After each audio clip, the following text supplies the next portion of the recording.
उत्तर प्रदेश राज्य कर्मचारी महासंघ के जिलाध्यक्ष व महामंत्री की इन लोगों को जिम्मेदारी मिली। बलिया उत्तर प्रदेश राज्य कर्मचारी महासंघ जनपद शाखा बलिया का अधिवेशन एवं चुनाव आज दिनांक 27 नवंबर 2024 को स्थान लोक निर्माण विभाग प्रांतीय खंड के प्रांगण में संपन्न हुआ, जिसमें मुख्य अतिथि के रूप में अखिल भारतीय सरकारी राज्य कर्मचारी महासंघ के राष्ट्रीय अध्यक्ष श्री सुभाष लम्हा रहे। साथ में उत्तर प्रदेश राज्य कर्मचारी महासंघ के प्रांतीय अध्यक्ष कमल अग्रवाल, चुनाव अधिकारी के रूप में उत्तर प्रदेश राज्य कर्मचारी संयुक्त परिषद के जनपद मंत्री वेद प्रकाश पांडे एवं प्राथमिक शिक्षक संघ के अध्यक्ष जितेंद्र कुमार सिंह नामित चुनाव अधिकारी के देखरेख में सर्वसम्मति से संपन्न हुआ।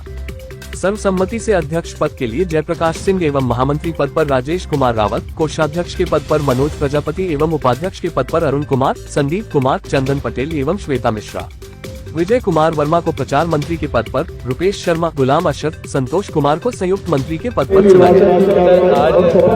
आज अधिवेशन हो रहा है आपके विभाग का, क्या कहेंगे सर? पहले परिचय अपना दे दें। उत्तर प्रदेश राज्य कर्मचारी महासंघ का प्रांतीय अध्यक्ष कमल अग्रवाल, माननीय लल्लन पांडे जी जो कर्मचारियों के मसीहा, उनका जो है मैं प्रतिनिधित्व कर रहा हूँ। 15 लाख राज्य कर्मचारी और 12.5 लाख पेंशनर्स का मैं प्रतिनिधित्व करता हूँ। उत्तर प्रदेश राज्य कर्मचारी महासंघ सदैव कर्मचारियों की समस्याओं को उत्तर प्रदेश सरकार और भारत सरकार को समय समय पर पहुँचाता रहता है और उसके माध्यम से टेबल टॉक कर कर्मचारियों की समस्याओं का निपटाने का पक्षधर रहा है। आज उत्तर प्रदेश राज्य कर्मचारी महासंघ का कर्मचारी सम्मेलन ये बलिया में हो रहा है। आज जो भी पदाधिकारी यहाँ जिले और क्षेत्र के चुने जाएंगे, उनका जो है वो आगे की रणनीति तय करेंगे और निश्चित तौर पर उत्तर प्रदेश में बलिया का नाम स्वर्णिम अक्षरों में लिखा जाएगा। आज जिस तरह से अधिवेशन हो रहा है आपके विभाग के प्रांगण में, कर्मचारीगण है, क्या कहना चाहेंगे आज के दिन? ये बहुत सौभाग्य की बात है, खुशी की बात है कि इसमें राष्ट्रीय स्तर के पदाधिकारी आए हुए हैं और हमारे बलिया जनपद में ये फंक्शन हो रहा है और उससे भी अच्छा है कि हमारे प्रांगण में हो रहा है। ये बलिया जनपद के लिए बहुत अच्छी बात है, बहुत खुशी की बात है। हमारे पास माननीय हमारे श्री जेपी सिंह जी आए थे इस मुद्दे को लेकर के कि हम लोग यहाँ फंक्शन करना चाहते हैं, तो हमने साहस इसलिए बोला इसको अच्छा से अच्छा करवाइएगा। लोग याद रखें कि बलिया वालों ने अच्छा फंक्शन करवाया और वो अपनी उसमें खड़े उतरे, बहुत अच्छा कार्यक्रम उन्होंने आयोजित किया है। हमें बड़ी खुशी इस बात की। कर्मचारीगण और अधिकारीगण एक अच्छी पीढ़ी मिलती है, जी, संबंध बहुत अच्छे से आप भी निर्माण। जी। इनकी कुछ समस्याएं हैं सर, आप शासन के विभिन्न अंग हैं, जी। क्या वहाँ तक आप पहुँचाएंगे इनकी समस्या? हमेशा पहुँचाते हैं, जो मेरे स्तर की होती है मैं उसी दिन सेम डे कर ही देता हूँ। अब मेरे यहाँ जितनी भी सारी समस्या सब लेके आते, कोई समस्या मेरे पेंडिंग रहती नहीं है और जो ऊपर पहुँचानी मैं ऊपर हमेशा पहुँचा दूंगा। अब देखिए परिवार है ये हमारा, ये हमारे सदस्य। आज के दिन कर्मचारियों से क्या अपील है?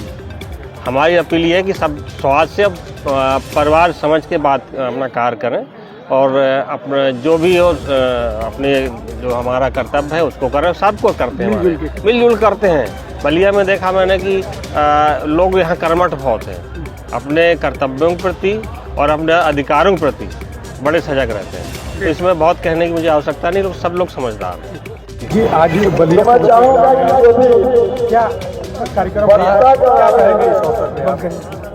ये उत्तर प्रदेश राज्य कर्मचारी महासंघ का अधिवेशन है, चुनाव है। इसमें पदाधिकारियों का चुनाव होगा, शपथ ग्रहण समारोह का आयोजन किया जाएगा। जहाँ तक कर्मचारियों के इशूज़ की बात है कि अभी पिछले लंबे एक आंदोलन हमारा राष्ट्रीय स्तर पर, प्रदेश स्तर पर चला और इसमें एनपीएस जो नेशनल पेंशन स्कीम है उसको रद्द करके पुरानी पेंशन बहाली की बात थी, लेकिन केंद्र सरकार ने ऐसा करने की बजाय एक और यूपीएस स्कीम इंट्रोड्यूस कर दी, जिसको हम सिरे से खारिज करते हैं, स्वीकार नहीं करते और हमारी मांग है कि पीएफआरडी एक्ट को रद्द किया जाए और पुरानी पेंशन बहाल हो। दूसरा, लाखों की तादाद में हमारे कॉन्ट्रैक्ट आउटसोर्स सुविधा के आधार पर कर्मचारी काम कर रहे हैं, जबकि माननीय सुप्रीम कोर्ट का भी वर्डिक्ट है कि जहाँ स्थायी प्रकृति का काम है वहाँ कॉन्ट्रैक्ट आउटसोर्सिंग सुविधा पर कर्मचारी नहीं लगेंगे।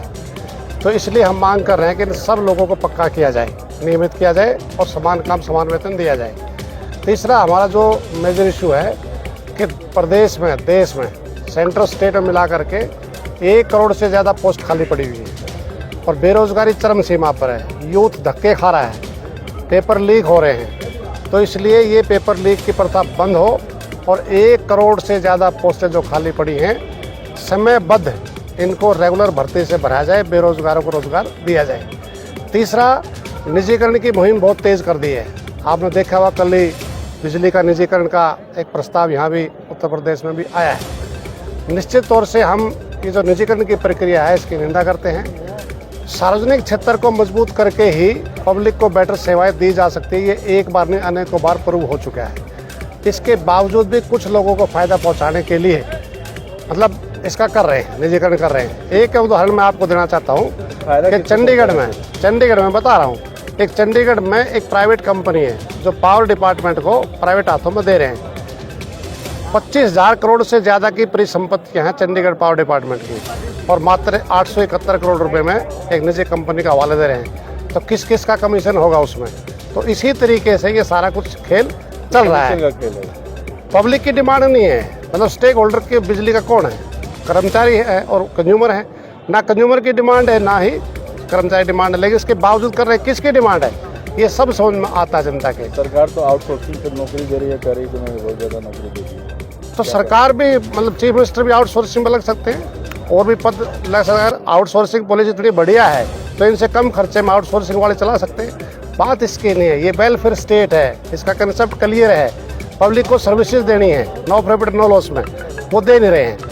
कर्मचारियों की जो मांगे हैं उनका समाधान नहीं हो रहा। अब आप देखेंगे माननीय योगी जी कितने दिन से सत्ता में है, किसी भी कर्मचारी संगठन को बुला करके बातचीत नहीं की है। और जो बिजली के निजीकरण का जो कल एक सर्कुलर जारी हुआ है उसमें कहा गया कि पहले ही जो पिछले 22 में हड़ताल की थी उनको आइडेंटिफाई किया जाए। तो इसका मतलब क्या है? 18 महीने का डीए, जब आप कह रहे हैं कि 5वीं अर्थव्यवस्था बन गए हैं, तीसरी बनने वाले हैं, तो 18 महीने का जो पेंशनर्स का और कर्मचारियों का जो डीए है आज तक रिलीज नहीं किया गया है। तो इसलिए हमारी ये जो सारी मांगे हैं, पे कमीशन का गठन का सवाल है। और उत्तर प्रदेश विशेष तौर से अगर आप देखेंगे संविदा के आधार पर कर्मचारियों की हालत क्या है, मिनिमम वेज भी नहीं है, पीएफ नहीं है, ईएसआई नहीं है। क्या ये दिखाई नहीं देता? और सब कुछ दिखाई देता है सरकार को, क्या ये दिखाई नहीं देता? तो इन इशूज़ को लेकर के निश्चित तौर से हम एक ठोस योजना बनाएंगे और राष्ट्र स्तर पर भी प्रदेश स्तर पर भी एक आंदोलन का निर्माण करेंगे। देखा जाता है कि पेंशन बहुत महत्वपूर्ण होता है एक कर्मचारी के लिए रिटायर्ड होने के बाद। अगर पेंशन ही ना बंद हो जाए तो क्या कितनी दिक्कतें आती हैं? पेंशन ना हो अगर बंद हो जाए, जो सरकार ने कर दी है, तो एक तरीके से हमारे बुढ़ापे का सहारा है वो छीन जाएगा। तो निश्चित तौर से उसका जीना बहुत ही मुश्किल है, रोजी रोटी चलना बहुत मुश्किल है। क्योंकि ये पेंशन खैरात में नहीं है, ये जो कर्मचारी अपना पूरा एक जवानी लगाता है उसके बदले में है, ये वेलफेयर स्टेट में उसके बदले में उसके बुढ़ापे की गारंटी सरकार लेती है, क्योंकि और वो कुछ करता नहीं है। लेकिन इसका कर रहे हैं। सर इतनी समस्या बता रहे हैं, तमाम चीज़ें बता रहे हैं, जितनी समस्या है उत्तर प्रदेश के अंदर, उसके बाद भी बीजेपी के जनाधार बढ़ते ही जा रहे हैं। एक चुनाव भी है उसमें भी बीजेपी जीती, तो इसको कैसे देख रहे हैं? जनता उन्हीं को पसंद कर रही है। क्या आप नहीं देख रहे जनाधार कैसे बढ़ रहा है? जनाधार बढ़ना अलग ही है, पोलराइजेशन है, लोगों की समझ में आएगा। क्योंकि मेरे पेट में रोटी नहीं, और कोई कहे चोटी खड़ी करके भारत माता की जय बोलो, पहले रोजी रोटी का इंतजाम करना है। इसलिए सर आ रहा है, आपने वीडियो नहीं देखा क्या कि लोगों को वोट डालने के लिए रोका जा रहा है? उस पर भी तो प्रेस ने पूछना चाहिए ना। तो इसलिए हमारा इशू ये है कि ये जो जाति धर्म के नाम पर आधार में जो ध्रुवीकरण किया जा रहा है ये बंद हो, एकता को बने, एकता बने, और एकता बनेगी। ये हो क्या रहा है? आज बेरोजगारी के लिए बड़ा आंदोलन होना चाहिए, नहीं हो रहा, क्योंकि धर्म की घुट्टी पिला रखी है। पहले धर्म को बचाना है, नौकरी मिले चाहे ना मिले, ऐसे मतलब जो हो रहा है ये कंसेप्ट ज़्यादा देर तक चलेगा नहीं। और पार्लियामेंट के चुनाव में इसका देखा हमने, नौजवानों को छला जा रहा है। निश्चित तौर से नौजवानों को छला क्या जा रहा है, उनको नौकरी नहीं है, मतलब नौकरी मांगते हैं। आप उत्तर प्रदेश में देख लो, पिछले दिनों पेपर लीक का एक पूरी मतलब वो चला है, पूरे देश की मतलब ये हालत है। तो बेरोजगार जो यूथ है, जो नौजवान है, उनको तो रास्ता नहीं दिखा रहा, वो आत्महत्या कर रहे हैं, मतलब हालत ये बन रही है। सरकार अभी भी कह रही है कि अभी उपचुनाव हुआ, हमने इसमें 7 सीटें जीती उत्तर प्रदेश में, अब ये 27 का चुनाव दर्शा रहा है, तो क्या लगता है कि 27 का भी चुनाव? अगर 7 सीटें दर्शाने से 27 का चुनाव दिखता है तो सरकार देखती रहे। क्या आपको क्या लगता आज तक जो सत्ता में होता है उपचुनाव लगभग वही पार्टी जीतती है। 27 में जब आएगा, जब लोगों को अच्छा लगेगा तो सुन लेंगे, अगर नहीं लगेगा तो सत्ता से बाहर कर देंगे। आज बलिया पाए हुए हैं, यहाँ पे जो कार्यक्रम रहा, किस तरह का कार्यक्रम? बलिया में हजारों की संख्या में लोग आए हैं और सरकार की पॉलिसी से नाराज हैं, अधिवेशन है और एक आंदोलन की रणनीति बनाई जाएगी।